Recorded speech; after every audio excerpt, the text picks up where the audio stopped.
Hi there, everybody. My name is Kate, and welcome to my channel, Trinergy Awakens Naturally. I want to talk to you about being your own best advocate and how do you do that. This is not an easy topic because it comes at the behest of being victimized. Everything that we have ever learned, we learned from someone else, or we observed, that someone else or something else was doing. We observed our environment. We're sponges. And we're learning monster sponges when we're children. There's that whole phase where everything we understand about life and our development is affected by that period is in the early part of life. And if we've grown up in a household of toxicity or codependency or unhealthy family systems, and we never get that explained to us, or we never really fully understand that or get out of that or have a reprieve to be able to look at that very objectively, we often end up in a victimized state of being because we were victimized as children. I honestly do not know anyone. I honestly do not know anyone that has grown up on this planet, at least my age, and older, maybe some younger people, but I've never met anybody so far that did not have to process the childhood that they grew up and grew through. I never knew anybody that had a healthy household and that they understood themselves and they felt safe to say who they were and what they were. Unfortunately, I've never met those people. They're, beautiful souls, I'm sure, if they were given that opportunity. However, the predominant way that we've been doing life on the planet, no matter what culture we come from, no matter where we were born, no matter what year we were born, the old system is very much about domination and different ego states of toxicity and darkness, really. And so as we pull out of that and come into a higher consciousness and new awareness, we have to really look at that victim state that we often remain in, right up until our last breath. Sometimes, if we aren't willing to really look at, how do I feel victimized? What do I expect from other people? Why do I expect that from other people? What can I do for myself? How can I get my needs met?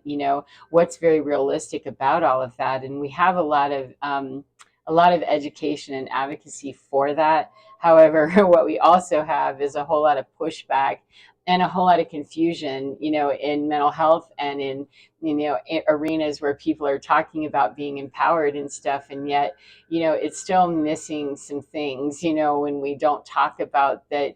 We learned how to get our needs met however we learned to get our needs met, or we learned how to quit asking to get our needs met when that happened, or we learned how to lower our standards of what we would call having our needs met. If we were attention seeking as children, we finally got attention of some kind. However, if we had to resort to that kind of a tactic, we were not getting the kind of attention that a child actually needs to grow up healthy, to grow up functional, and to be a grown-up adult who doesn't perpetuate that same cycle. And so what I would like to talk about is what is reasonable to expect from other people. Well, when we're looking out here externally for someone else to read our mind and know that this is what you should do because, this is what everybody does. This is what you do for your mother, your sister, your brother, your children, your wife, your husband, your boss. This is what you do. This is what you're supposed to do based on some random norm. We don't have enough norms anymore. Thank goodness. The paradigms are being broken apart everywhere. Thank goodness. We don't have norm on what one wife is supposed to do for her husband, any more than we have what a mother is supposed to do for her daughter. We have what we think. And it very much ties into how we grew up and what the people who around us were informing us of, and how we were treated, no matter what was being said, what was being done, And when there's a lot of discordance with that there's some real problems here, because mouths are saying some things, however, feet are doing some other things, creates a lot of confusion. Or if mouths really aren't saying anything too fantastic except you suck and the feet match, that also causes problems. So there's just issues everywhere.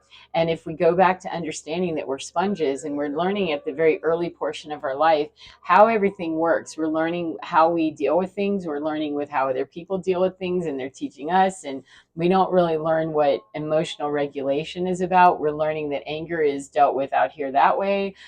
Grief and sadness is dealt with like that out there. Whatever it is, or impatience, anything that we're being taught out here that is messed up, then we're seeing that as the standard for what is right and what's going to, at a minimum, whether we believe it's right or not, it's what's expected in this household, and you're going to follow the rules. Generally speaking, as I said, I've never known anybody that grew up in a completely hippie household enough that they were just allowed to be themselves, without a whole lot of governance on that, because human beings are typically quite, bossy and control freaks. We like to control everything, and that includes children. Unfortunately, though, many people trying to break out of that idea of, I really don't like being somebody else's idea of me. I'm not even sure who I am anymore because I've been your identity of me for so long. And we're waking up to the idea that, yeah, we're into a whole new paradigm now, and time to break apart from people who tell us things about us that aren't true,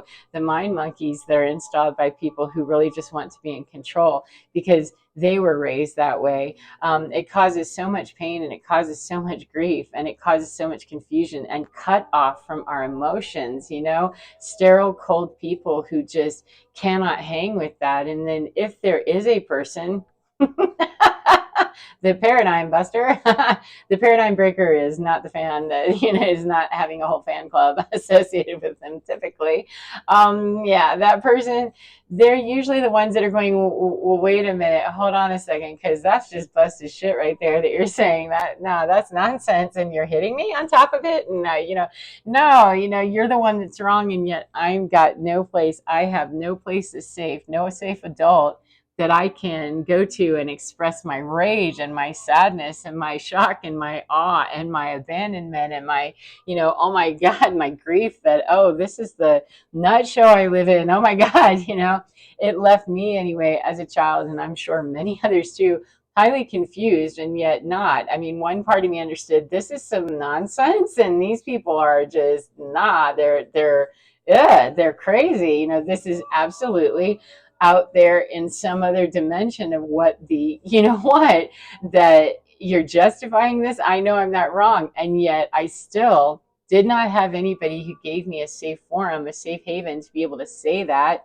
And I was constantly looking for people to rescue me. Please, hear me when I tell you it's dangerous up in my house. I really need some help here. To finally, it sunk in that you're not going to get that rescuing. You're not going to get someone that's going to physically remove you from this house because it's being blocked everywhere you try. The story inside the house is greater than the story that you're telling outside the house. So, just give up on that. And I did.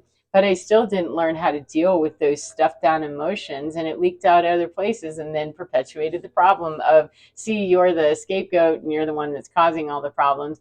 And it took me a long time to really get reconciled in my own mind with the fact that I knew that was nonsense, and I knew there was a whole bunch of stuff about the people I grew up with that I was still hanging out with until a few years ago that that's still nonsense what you're saying and doing. However, I thought because I wasn't conforming and I wasn't, letting it bother me, the comments and the slick, conversation and things, just, I thought that I was okay with it because I did not let that sink into me. However, I was still observing the fact that, that's really just an effed up thing that you're saying about me, or that you're, saying to me, or, what you're trying to do there, that's just really stupid and like so petulant and all that. And I thought that I was healed, and not beyond it, but just healed, that I could be in the presence of that, observe that, and not give in to the idea that that was okay. And yet I still could not imagine that, oh, you need to break away from that, because for as long as, you're standing there in that cycle with those people and still expecting that, even though you can observe that and you are not participating in it at that level, if you're still looking to those people to be your rescuer, to be understanding of you, or to have any better understanding just because you're out of that 20, 30, 40, 50 years later, doesn't mean anything. It does not mean that people's emotional intelligence is anywhere, where it needs to be to try to cope with all of that information if they don't want to hear it. People that are emotionally stunted, or they're traumatized early, and they just kind of wall off, close off, and have only a few emotions like instant cry or instant rage, and basically just kind of somewhere in the middle, and mostly lingering in the I'm going to get really explosive on you if you even open this door slightly. Those aren't the people that we can really look to believe that they're going to be someone we can trust, or that we can really get our needs met with them. And so that victim state is perpetuating itself, because I would walk away, believing that, yeah, don't say that to that person, don't open that door, that's not something good to do. And that was a victim state to be in, even though I walked away feeling like, well, I'm empowered because I can recognize that and see that that's some bullshit right there. However, I still wasn't getting my needs met. And instead of, just being able to break away and say, yeah, I'm not getting my needs met with you or you or you, I'm going to go really start spending most of my time, like all of it, with people who do meet my needs better, that aren't trying to rescue me because I need to get healed of that whole idea that anybody's going to understand my position. However, I'm certainly going to do far better if I'm looking at people who are speaking to me, engaging with me, and I don't have to pat around or clown around with trying to figure out what's safe to say here, what's not going to trigger this person, what's not going to set this person into a rage or tears, or some guilt trip bullshit. What are the things? If I don't have to Jimmy jockey my whole soul, then I've stepped out of that victim state. And I did not fully understand until I left that whole bizarre bozo land that I was still in that victim state, because I was still missing out on making real relationships and connections with people who are emotionally more intelligent and emotionally more connected and in touch with themselves. And that's not to say that people are bad. Their behavior sucks. All of us have bad behavior at some point in our life or another. It's just that when you're, an older person, you're 80 years old on your deathbed, and you don't want to, even deal with the notion that you might have some things you need to say to people, or to even connect with somebody about, yeah, it seems that you're leaving this planet, is there anything that you're afraid of? Nah, and you're recanting stories of, stuff that I'm not sure that, on my deathbed, I want to be recanting fishing trip stories that didn't include anybody in my family, just buddies from the club. That seemed very hurtful to observe that. And like, wow, that's not what I would want on my deathbed, to be, trying to reconcile that I'm leaving people that I say I love, and people that I've been in, their lives or their life with me for, upwards of 70, 80 years, whatever it is. And that's the best I can come up with. That was such a stark example of someone who, that person is just completely disconnected. And yet for the entire time I knew him, I understood that about him, and I gave him a whole lot of grace points for the fact that, yeah, I know what your childhood was like. I get it. I understand why you're disconnected and clinical, sterile, and mean. I get that. And so I gave him a lot of grace points for it. However, being disappointed and expecting that on this person's deathbed, we're going to come to some reconciliation for him of any kind. Do you want to get, honest about anything? Do you want to have any kind of an emotional connection before you go? Here's your last chance, bro. It really left me kind of devastated, and started opening up that door of, wow, you really cannot expect people to, engage with you. And I wasn't trying to push them. I was just trying to, be honest with, I'm me and I'm here. I'm really sorry that this is happening this way. And, it did not at all hit any of the marks that I would want it, from my experience, if I knew, this is really coming down to the end in a couple of days. That was not it. But it opened up the door for understanding that even though that was a person I didn't spend a whole lot of actual time on deck with, I spent a whole lot of time with people in his family who acted a whole lot like him. And so I was perpetuating that same cycle by, okay, I don't listen to that one. However, I listen to you, who's associated with that one. And you say a lot of those same kinds of things, and I'm not getting my needs met no matter what. So, that was really the beginning of the end of that whole way of life, and understanding that my needs and being my own advocate meant that I needed to be my own advocate, to understand that part of the advocacy is getting away from people who really don't want to play with me, who really are telling me that we don't want to play the way that you do, we don't want to engage with you the way that you do. And just because someone has a label, just because someone shares blood with me, or just because we shared a house at one time, or you have some role, that's not a good enough reason to continue to perpetuate cycles where I feel continually like my needs aren't being met, because my needs are not unreasonable to ask someone to engage with me emotionally, because I'm an emotionally engaged person. If they're not, then their needs are going to be met at a much shallower level than mine will. And why should I accommodate something that's going to leave me quite hungry at the communion table, thinking that's a Thanksgiving banquet? That's not. That's communion, and wow, that's paltry upside what I'm looking for. And I can't reconcile the books on being hungry whenever I was expecting a buffet. I was told that this was Thanksgiving dinner and we were going to be munching and yummy all day, and that's that victim state still coming around, and expecting people that if communion is what you eat and you're happy eating that and you call that good, then okay, then I need to find my hood where they're actually laying up a spread that I can dig deep into and really enjoy and be delighted with, because this isn't it. And it does hurt feelings. It does seem like it hurt feelings, and yet I did also to realize that when I pulled away from the situation that I personally was in, I knew people cried and they seemed upset, or I was told that, this person cried more than I've ever seen them in their life, this person and this person. I thought, well, that's weird, because I've never seen that. I never saw that. And so what you're saying to me sounds a whole lot like just kind of manipulation some more, because if we were really there with it, then we would be there to be able to at least bring the raw honesty of, I don't understand what you're doing, Kate. I don't get it. It frightens me. It's something. And yet nothing, we're going to sideline and go talk, because that's the way that we do when we're in that victim state. Is, I don't know how to regulate my emotions. I don't know how to be this. I don't know how to do it. The difference is that we have to be willing to want to learn how to do that. We have to be willing to, I'm willing to be more emotionally intelligent. I'm willing to become more mature emotionally, no matter how old I am. I'm willing to learn how to regulate my emotions, so that I know all that weird stuff that I used to do, or grew up watching or being a part of or supporting, or whatever level of all of that it was, that I understand. I've observed this from many different vantage points. I've taken the prism and have viewed that from many different standpoints, and really okay with the fact that my standpoint is mine, and I can't be so concerned with looking at everybody else's perspective and their viewpoint that I'm calling a communion wafer dinner. I'm hungry for way more.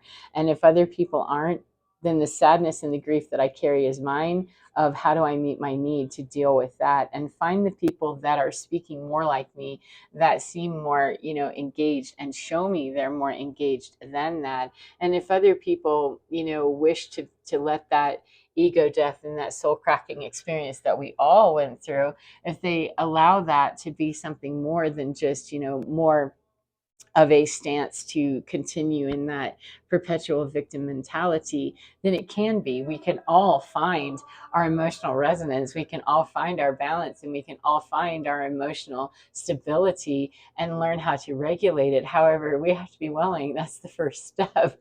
And so anybody that really isn't willing to do that, I don't mess with people that have emotional regulation problems already, and they're showing me by showing up like that, or that really tune me out. I don't lay my stuff out there. However, if they're tuning me out, to something that you want me to listen to, a whole thing, and yet, if I say, well, I'm struggling over here, I've had a tough day, and they're off, running like a rabbit, then no, I don't let that just destroy my day. However, I notate that okay, that's not how this works. That's how I used to do my life. And then I would walk away thinking, well, it's on me to be the bigger person, take the higher road. And it is me to take on the responsibility of meeting my need, that I'm having, kind of a tough day here.